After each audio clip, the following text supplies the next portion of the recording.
Taejun, stand up before everyone. I don't know what tomorrow holds, but I promise you this, I will do everything I can to make you happy. The most powerful Korean mafia boss believed he had found the perfect punishment for his youngest son. In front of billionaires, politicians, and his own family, he forced him to marry a poor black woman everyone laughed at, then disowned him with nothing but a suitcase. They thought his life was over. They were wrong, because the woman they mocked was hiding a secret so powerful it would bring one of the world's richest empires to its knees. By the time the mafia boss realized what he'd thrown away, it was already too late. Subscribe now, because when the discarded son returns, someone's throne is about to get very uncomfortable. The Kwon family boardroom had hosted decisions that toppled governments, so it seemed almost insulting that today's agenda item was a marriage.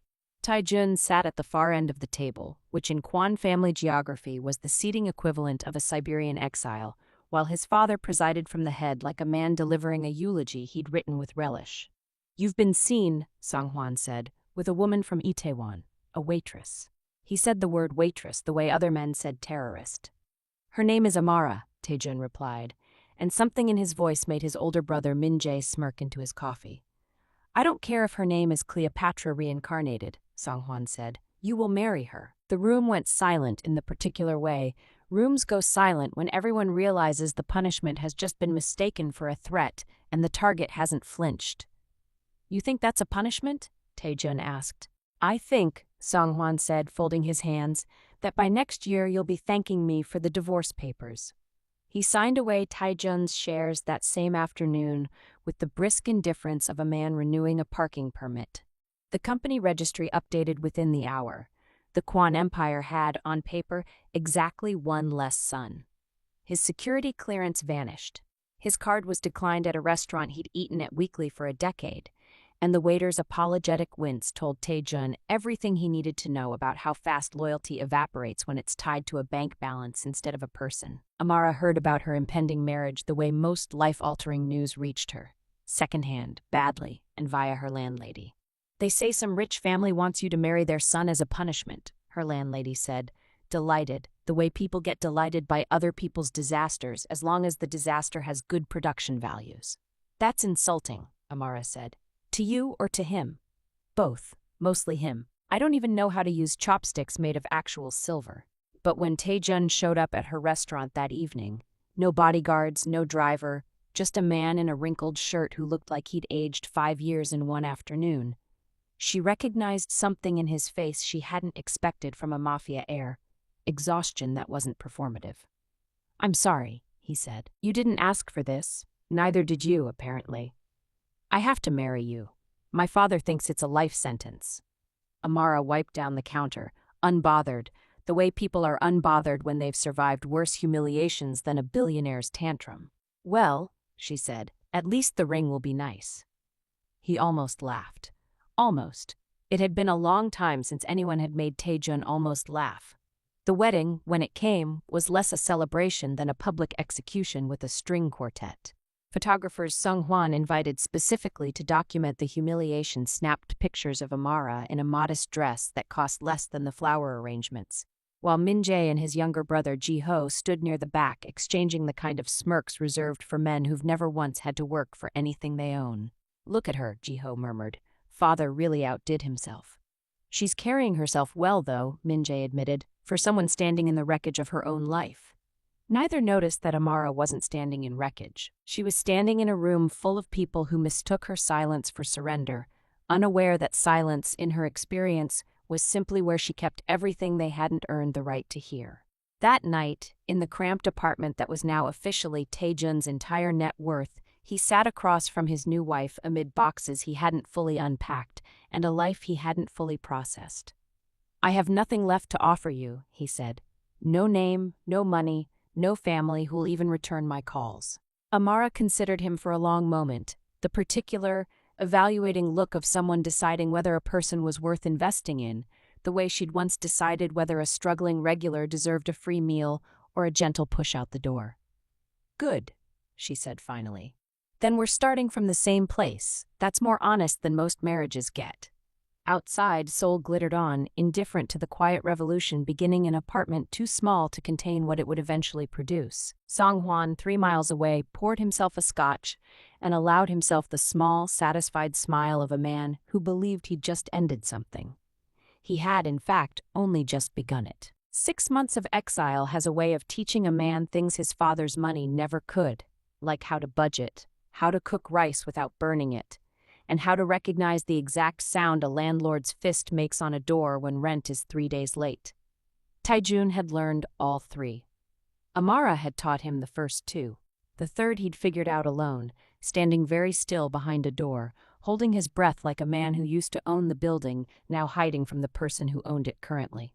"You could just answer it," Amara said, not looking up from the stack of invoices spread across their kitchen table, which doubled as a desk, a dining table, and occasionally, when things got tense, a small fortress. "And say what? Sorry, I'm postponing rent because my father erased me from a company registry?" That's not a sentence that inspires confidence in a landlord. Neither is silence. He sat across from her, defeated in the specific way men are defeated when their wife is right and they know it. How bad is it? Bad. She slid a folder across the table, not the rent invoices, something else. Amara had spent the last week quietly reviewing files left to her by a woman she'd barely known in her final weeks. A woman named Hyun-ji, the daughter of one of Sung-hwan's oldest business associates.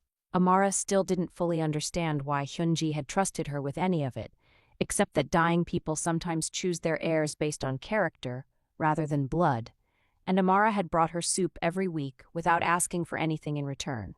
"This," Amara said, tapping the folder, "is a ledger, not ours. A textile company, 300 employees, mostly women, mostly supporting families on wages that wouldn't cover half our rent. An investment firm is circling them, forcing a buyout, underpaying for the land, planning to gut the workforce the second the ink dries. And you know this because the same firm tried something similar 2 years ago and Hyunji's network flagged it. There's a second ledger, a hidden one, numbers that don't match what the firm is telling investors." She looked at him. "If it gets out, the buyout collapses." Taejun stared at her the way a man stares at a woman he married as a punishment and is only now realizing he married a strategist. "You've been sitting on intelligence capable of collapsing a predatory firm, and you didn't mention it because it wasn't relevant until it was. That's terrifying. That's Tuesday." He almost laughed, not the polite, performative laugh he'd perfected in boardrooms, but a real one, short and surprised, like it had snuck out before he could stop it. It kept happening around her. It kept catching him off guard, the way sunlight catches you off guard in a room you assumed had no windows. The next morning, Taejun did what he hadn't done in 6 months. He put on the one suit he owned that hadn't been repossessed, walked into the textile company's boardroom uninvited, and asked for 5 minutes. He was laughed at, of course. A man with no name, no company, no leverage, asking to be taken seriously by executives who'd read the tabloids calling him the Pauper Prince.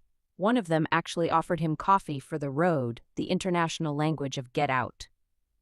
5 minutes, Taejun repeated.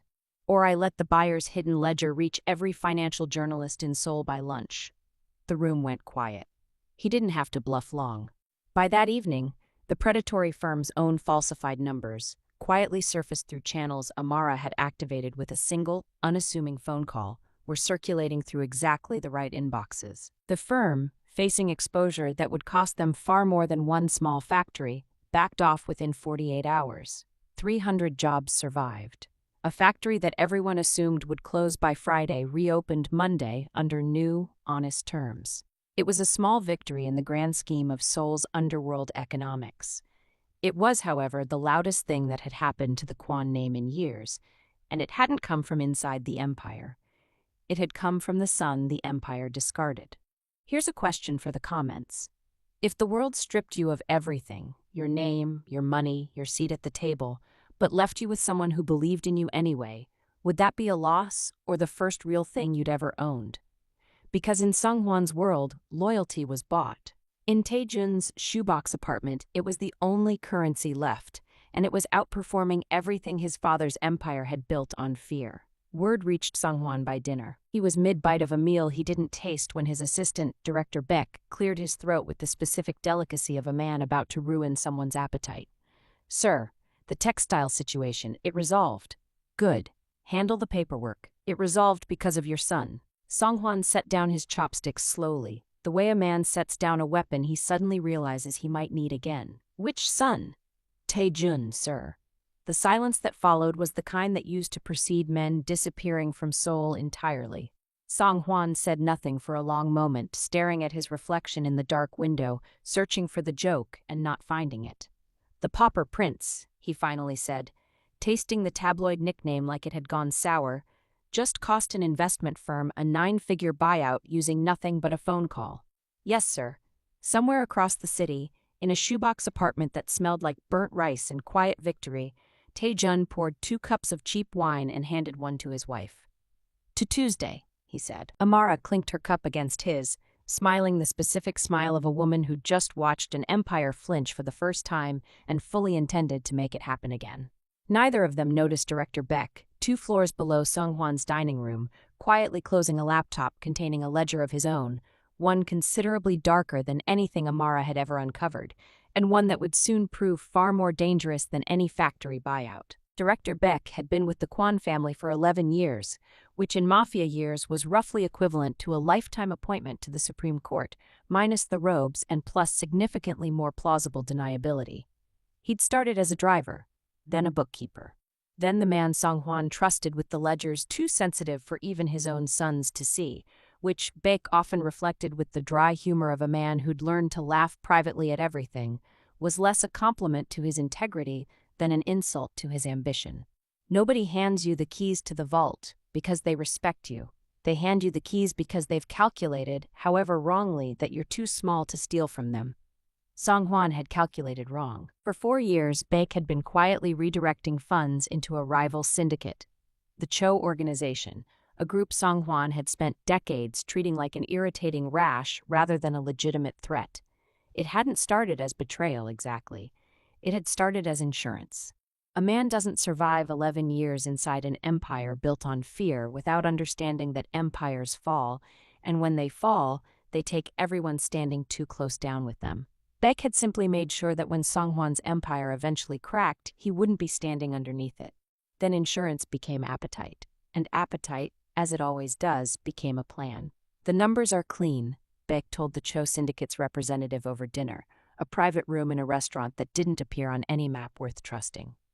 Songhwan doesn't audit his own foundation. He audits everyone else's. It's the blind spot of a man who's never been betrayed by someone he trained personally. And the sons? Min-jae is ambition without patience. He'll overreach the moment there's a vacuum, and overreaching men make convenient scapegoats. Jiho is patience without ambition. He'll do nothing, which is its own kind of gift. Baek swirled his drink. And the third son is currently unpacking boxes in an apartment with bad plumbing. He's not a factor. He would be wrong about that within the week, though pride rarely announces its own expiration date. The plan was elegant in the way all good betrayals are elegant. Not a single dramatic theft, but a slow bleed, timed to peak during Songhwan's most vulnerable moment, a multinational negotiation with international partners worth more to the Kwon Empire's legitimacy than any single deal in a decade. If the foundation buckled then, mid-negotiation, in front of investors who valued stability above all else, the damage wouldn't just be financial. It would be existential. Partners don't do business with empires that visibly rot from the inside. Baek had spent 4 years making sure the rot would be invisible until it wasn't. Meanwhile, across the city, Amara sat with a cup of tea gone cold, staring at a spreadsheet that had started as idle curiosity and become something closer to dread. "Tae-jun," she said, "come look at this." He leaned over her shoulder. The spreadsheet, pulled together from fragments in Hyunji's old files, cross-referenced against public filings Amara had spent 3 nights parsing out of stubbornness more than strategy, showed a pattern. Small transfers, consistent timing, a destination account that traced, after several encrypted hops, back to an entity with known ties to the Cho Syndicate. "This is coming from inside my father's foundation," Tae-jun said slowly. "Someone's been moving money for years, quietly, patiently." Amara tapped the screen. "This isn't theft, Tae-jun. Theft is greedy and stupid. This is preparation. For what? For the exact moment your father can't afford to notice. Taijun sat back, the weight of it settling over him slower than it should have. The particular vertigo of realizing the empire that discarded him was about to collapse from a wound it hadn't even noticed yet. 6 months ago, he might have felt something like satisfaction. Now, watching his wife's face, serious, calculating, already 3 steps ahead, he felt something closer to responsibility. We have to tell him. He won't listen to you. Not yet. Amara closed the laptop gently, the way you close something you're not ready to fully open. Right now, you're still the pauper prince to him. You could hand him this exact spreadsheet and he'd assume you built it out of spite. So what do? We wait, she said, until the moment he has no choice but to listen, and we make sure that when it happens, we're not asking him for anything. She looked at him, steady. We're offering him the only thing his empire never bothered to build, something loyal enough to survive contact with the truth. Outside their window, Seoul glittered on, oblivious, the way cities always glitter right up until the moment something underneath them gives way. Somewhere in that skyline, a man was pouring wine he no longer fully trusted his own household to serve honestly, in a house slowly filling with the specific silence of loyalty that had quietly, patiently become something else entirely. The Empire didn't know it yet, but the countdown had already started. The Grand Hyatt's top floor had hosted enough billion-dollar handshakes to qualify as a small nation's GDP, and tonight it was hosting the largest one of Songhwan's career, a partnership with a consortium of international investors looking to fold Korean manufacturing capacity into a supply chain spanning 3 continents. It was the kind of deal that didn't just make an empire richer, it made an empire legitimate, the difference between being feared and being invited to the good parties. Songhwan had spent 18 months courting this deal. He wore it like armor, the specific confidence of a man who believed he'd already won before the first handshake. He had no idea his foundation was hollow. The first sign came 30 minutes into the meeting, when the lead investor's financial team, quiet, meticulous people who asked questions the way surgeons made incisions, requested clarification on a discrepancy in the foundation's quarterly filings. A gap, small at first. The kind of gap that could be explained by rounding errors, currency conversion, the usual bureaucratic fog. Except it wasn't small. It was the tip of 4 years of careful, patient theft and bake. Sitting 3 seats down from Songhwan, nodding along with the practiced calm of a man who'd rehearsed this exact scenario in his head 100 times, knew precisely how deep the gap actually went. We'll have clarification by tomorrow, Songhwan said smoothly, the reflexive confidence of a man who'd talked his way out of worse rooms. But tomorrow arrived faster than he wanted. By morning, the discrepancy had metastasized into a full audit request, triggered, Songhwan would later learn, by an anonymous tip that reached the consortium's compliance office at exactly the moment it would do the most damage. The Cho Syndicate hadn't just been draining the foundation. They'd been waiting for this exact negotiation to expose it, ensuring Songhwan's humiliation would happen in front of the one audience capable of destroying his legitimacy permanently. By noon, the consortium had quietly signaled they were reconsidering the partnership pending further review, the corporate equivalent of a slow, polite door closing on a decade of ambition. Songhwan called an emergency meeting with his sons. Min-jae paced. Jiho said nothing, which was, as always, its own kind of admission. Neither had answers. Neither had the Foundation's real books memorized, because neither had ever bothered to look past the version Beck fed them, the version built to be believed, not examined. Find the source of the leak, Songhwan said. Find who's been moving money. Find it tonight. Nobody in that room considered that the answer was sitting 3 seats away, refilling water glasses with the steady hands of a man who'd had 4 years to prepare for this exact panic. That evening, Songhwan did something he hadn't done in 6 months. He picked up his phone and dialed a number he'd deleted, then somehow still remembered. Taijun stared at his father's name on the screen for a long moment before answering. Amara, sitting across from him, said nothing, but her expression carried the specific stillness of someone who'd been expecting this call before it arrived. Taijun. His father's voice, usually granite, had a fracture in it Taijun had never heard before. I need to see you. Why? Because, Songhwan said, and the word cost him visibly, You were the only one who noticed the textile firm's hidden numbers before they became a crisis. I need someone who can see what everyone else in this family is too comfortable to look for. Taijun let the silence stretch, not out of cruelty, but because some silences need to be earned before they're broken. I'll come, he finally said, but not to save your empire, father. To find out who's been quietly bleeding it dry, and to make sure whoever they are doesn't take 300 more families down with it when they're done. He hung up before Song-hwan could respond, and for the first time in years, the old man sat in his glass office, staring at a phone that had just delivered him a truth harder to swallow than any betrayal. The son he'd exiled understood his own empire better than the sons he'd raised. Across the city, Amara placed a hand on Taejun's arm. You know what this means. That my father's finally desperate enough to ask for help? That the network Hyunji left me, Amara said quietly, is about to matter more than either of us expected. She met his eyes. We're not walking into that building as the family's embarrassment anymore, Taejun. We're walking in as the only two people who can actually see what's been stealing from him in plain sight. Outside, the Seoul skyline burned gold against the dark, indifferent as always, except tonight, somewhere inside one of those towers, a man who'd built an empire on the assumption that loyalty could be inherited was about to learn exactly how wrong he'd been and exactly how much he needed the son he'd thrown away to survive what came next. The Kwan headquarters had the specific hush of a place holding its breath.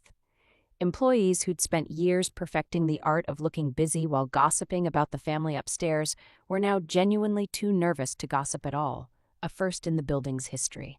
Taejun walked through the lobby. He used to own a piece of past a security desk that no longer recognized his access badge because it had been deactivated 6 months earlier, and up to the executive floor on a temporary visitor's pass that felt to him like being handed a menu at a restaurant he used to be a co-owner of. Amara walked beside him. She'd worn the same modest coat she'd worn to her own wedding, not out of humility, but out of something closer to defiance. I haven't changed, the coat said. You're the ones who are finally catching up. Song-hwan met them in his office, and for the first time in his son's memory, the old man looked less like an emperor and more like a man doing arithmetic he didn't want to finish. The consortium wants answers by Friday, Song-hwan said, skipping every pleasantry he might once have insisted on. If I can't account for the discrepancy, the deal collapses. And if the deal collapses that publicly, every rival I have will smell blood by the weekend. Show me the books, Taejun said. I've had my best people on this for... Your best people, Amara interrupted, built the version of the books designed to be trusted. We need the version designed to be hidden. She looked at Song-hwan evenly. Every empire has 2 ledgers, Mr. Kwan. One for the world. One for the man smart enough to know the world lies. Which one have you been reading? Something in Song-hwan's face cracked slightly. Not humility exactly, but its distant, reluctant cousin. He handed over access. It took 11 hours. Amara worked through the Foundation's transaction history with the same patient, unglamorous focus she'd once used balancing her mother's restaurant books line by line, refusing to let a single unexplained one slide past unquestioned. Taejun cross-referenced timestamps against board meeting schedules, looking for patterns instead of numbers, the way you look for a person's shape moving behind a curtain instead of trying to see their face. By hour 9, the pattern emerged, not a theft but a rhythm. Transfers that always occurred 48 hours after specific executive meetings, always routed through accounts that existed only on paper, always small enough to avoid triggering automatic review thresholds, and always, without exception, approved by the same signature. Director Bakes. Amara sat back slowly. It's not an outside hack. It's not a rival firm skimming from a distance. She turned the laptop towards Song-hwan. It's someone inside this building who's had access to everything for years. Song-hwan stared at the screen for a long moment, and Taejun watched his father's face do something he'd never seen it do before. Age, visibly, in real time, as 11 years of trust dissolved into a signature he recognized instantly. Bake, Song-hwan said, the name coming out flat, disbelieving, like a word in a language he'd suddenly forgotten how to speak. I trained him. I gave him everything short of my own name. That's exactly why nobody looked at him, Amara said, not unkindly. The people we trust most are the only ones with enough access to hurt us the most. Betrayal isn't a stranger's tool, Mr. Kwan. It's a family recipe. And maybe that's the real question worth sitting with tonight. How many of us have handed our trust to someone simply because they were close, without ever asking if closeness and loyalty are actually the same thing? Drop your answer in the comments, because if there's one thing this empire is about to learn the hard way, it's that proximity was never proof of loyalty. It was just proof of opportunity. Song-hwan closed his eyes briefly, and when he opened them, something in his posture had shifted, not defeated but recalibrated, like a man realizing the ground beneath him had been sand for years and he'd simply never bothered to check. If we move against him now, he said slowly, he'll bolt to the Cho Syndicate with everything he knows. If we wait, he drains what's left before the consortium's deadline. Then don't do either, Taijun said. His father looked at him, really looked, the way you look at someone you're seeing clearly for the first time in years. Let him think he's still winning, Taijun continued. Let him make one more move. People who believe they've already succeeded get careless in exactly the way people who are still fighting never do. He glanced at Amara, who nodded, already 3 steps ahead as always. We don't need to catch a thief in the act of stealing, father. We need to catch him in the act of believing he's safe. For the first time in longer than either of them could remember, Sung-hwan looked at his exiled son not with disappointment, and not even with need, but with something dangerously close to respect. All right, the old man said quietly. Tell me the plan. Outside the office windows, Seoul's skyline glittered on, unaware that somewhere inside one of its towers, the empire's discarded son had just started running the show. Baek had survived 11 years inside the Kwon Empire by mastering one skill above all others, reading rooms before rooms finished deciding what they were about to become. It was why he noticed, almost immediately, that something about the atmosphere on the executive floor had changed. Sung-hwan was calmer than a man facing a collapsing 9-figure deal had any right to be. Too calm, in the specific way a lake is too calm right before something large moves beneath the surface. The consortium's audit team wants a walkthrough of the Foundation's transaction history, Sung-hwan told him casually, over the kind of dinner they'd shared 100 times before. The ritual of trust performed so many times it had calcified into something resembling truth. I want you to prepare the full ledger. Everything. No summaries. Baek felt the first cold flicker of alarm, quickly suppressed. Of course, sir. Though I should note some of the older entries are administratively messy. It might take time to present them cleanly. Take your time, Sung-hwan said, refilling Baek's glass with his own hand, a gesture of generosity he hadn't extended in years. We have until Friday. It was, Baek would later realize, the single most dangerous sentence anyone had ever said to him, precisely because it sounded so harmless. What Baek didn't know was that the full ledger request had already been quietly duplicated, cross-checked, and handed to a forensic accountant Amara had located through Hyunji's old network. A woman named Grace Okafor, semi-retired, fluent in exactly the kind of shell company sleight of hand Baek had spent 4 years perfecting. Grace worked for nobody officially, owed nothing to the Kwon name, and had, as she put it over the phone, a professional allergy to men who steal from people who trust them. It took her 2 days to trace every transfer back to its true endpoint. It took her 1 more to build a case airtight enough that even a lawyer paid to obscure the truth would struggle to muddy it. Meanwhile, Taejun did something that surprised everyone in the building, including himself. He started showing up. Not as the reinstated heir, his father hadn't offered that, and Taejun hadn't asked for it, but as a quiet, persistent presence in meetings nobody quite knew how to categorize. Min-jae bristled at it. Ji-ho, for once, watched with something like curiosity instead of indifference. You're enjoying this, Min-jae said one afternoon, cornering his younger brother by the elevators, his voice sharp with the particular resentment of a man watching someone he'd mocked start climbing back up. I'm not enjoying anything, Taejun said evenly.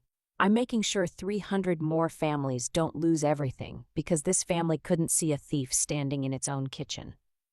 And your wife? Is she enjoying playing detective with our family's money? My wife, Taejun said, found the leak your father's entire executive team missed for 4 years. I'd be careful how you say her name. Min-jae had no response to that. It was, Taejun noted with some satisfaction, becoming a pattern. By Thursday night, Grace's report was complete. A documented trail connecting Baek's approvals directly to Cho Syndicate shell accounts, time-stamped, cross-referenced, undeniable. Sung-hwan read it twice in silence, his face unreadable, and then did something Taejun hadn't expected. He asked his son to be in the room when he confronted him. Why? Taejun asked. Because, Songhwan said, and it clearly cost him to say it, you're the only person left in this family whose judgment I trust completely. And because, he added quieter, I want Baek to understand exactly whose intelligence caught him. Not mine, not your brother's, his. Friday morning arrived gray and ordinary, the kind of morning that gives no indication it's about to become historic. Baek walked into Songhwan's office expecting a routine ledger review. Instead, he found Songhwan seated behind his desk, Taejun standing beside him, and Grace's forensic report already printed and waiting, face up, on the table between them. Baek's expression didn't change immediately. 11 years of discipline don't crack on the first blow. But his eyes moved, first to the report, then to Taejun, and something in that second look confirmed everything Songhwan needed to know. You look surprised, Songhwan said quietly. I'm curious which part surprises you more, that I found it, or that it was him who found it first. The silence that followed had a texture to it, the specific, suffocating quiet of a man realizing the exact moment his careful, patient plan had quietly failed, 4 years too late for him to fix it, and 1 meeting too soon for him to run. Outside, Seoul's skyline glittered on as it always did, indifferent to empires rising or falling beneath it, except that somewhere in one of its towers, a trap 11 years in the making had just finally closed. Baek didn't run. There was nowhere left to run to, not with Grace's report already copied to 3 separate parties, including, quietly, a contact inside the Financial Crimes Division who owed Amara's late mentor a favor going back further than Baek's entire tenure at the company. 4 years, Songhwan said, and his voice had none of the fury Taejun expected. It had something worse, the flat, exhausted calm of a man who'd finally run out of surprise. I gave you a family. You gave me a job, Baek said, and for the first time something like honesty cracked through the polish. There's a difference, sir. You just never noticed which one you were offering. It was, Taejun thought, the closest thing to a fair point anyone had made all week, and it didn't save Baek from anything. Security escorted him out within the hour, the Cho Syndicate's shell accounts frozen by end of day, and the consortium's audit team, upon reviewing Grace's documentation, did something Songhwan hadn't dared hope for. They didn't just accept the explanation. They were impressed by it. Most companies bury a scandal like this, the lead investor said, shaking Songhwan's hand in a meeting that had 24 hours earlier looked like the end of the partnership. You exposed it, prosecuted it, and rebuilt the ledger in under a week. That's not weakness. That's the kind of governance we actually want to invest in. The deal didn't just survive. It closed larger than originally proposed, the consortium's confidence bolstered rather than shaken, a fact that would have been almost funny if it weren't so precisely, bitterly ironic. The scandal that should have destroyed the Kwon Empire had instead become the proof of its integrity, and the man responsible for catching it was the son the empire had thrown away for embarrassing it. Songhwan called a family meeting that evening. Min Jae and Jiho arrived expecting congratulations. What they got instead was their father standing at the head of the table, looking at Taejun the way he hadn't looked at any of his sons in years. I stripped you of everything, Songhwan said, because I thought loyalty was something I could assign, something inherited, like a title or a bank account. He paused. You taught me it has to be earned, and somehow in 6 months, with nothing, you and your wife earned more of it than this family built in decades. Is this the part where you offer him his shares back? Min-jae said, not quite masking the bitterness underneath. No, Taejun said, before his father could answer. I don't want the shares. The room went silent, Songhwan's face registering something between confusion and the specific alarm of a man realizing he might not get to make amends the easy way. I don't want to be handed back into an empire I still don't fully trust, Taejun continued, but I'll help rebuild it, on different terms. Real oversight, real accountability, and Amara sits at this table permanently, not as a courtesy, but because she's the only reason any of us are having this conversation, instead of watching the whole thing collapse. Songhwan looked at Amara, really looked, the way you look at someone you've spent months underestimating and are only now doing the arithmetic on. The woman I forced my son to marry as a punishment, he said slowly, is the reason my empire still exists. Careful, Amara said. the ghost of a smile finally breaking through. "Keep talking like that, and people might start thinking you respect me." "I do," Song Hwan said, and meant it, the admission costing him visibly and completely. 6 months later, the textile factory Amara had once saved with a single phone call had expanded into 2 more locations, employing 400 additional workers under a wage structure Tae-jun personally audited. The Kwan Foundation, rebuilt from the inside out, had become, improbably, almost comically, the industry's new benchmark for transparency, a fact Song Hwan mentioned to rivals with the smug satisfaction of a man who'd once mocked the very idea and now couldn't stop bragging about it. Tae-jun and Amara kept the shoebox apartment, not out of necessity anymore, but because it had become something neither of them wanted to give up. The place where an empire's discarded son and the woman the world once laughed at had built the only thing Song Hwan's money had never been able to buy. A family that chose each other without a single condition attached. The tabloids that once ran The Pauper Prince eventually ran a different headline, and this one, Song Hwan clipped and kept in his desk drawer, right next to the ledger that had almost destroyed him: the woman they mocked, the son they discarded, the empire they saved. Sometimes the family you're punished with is the family that saves you. And sometimes the person the world laughs at loudest is the one it will one day have to thank.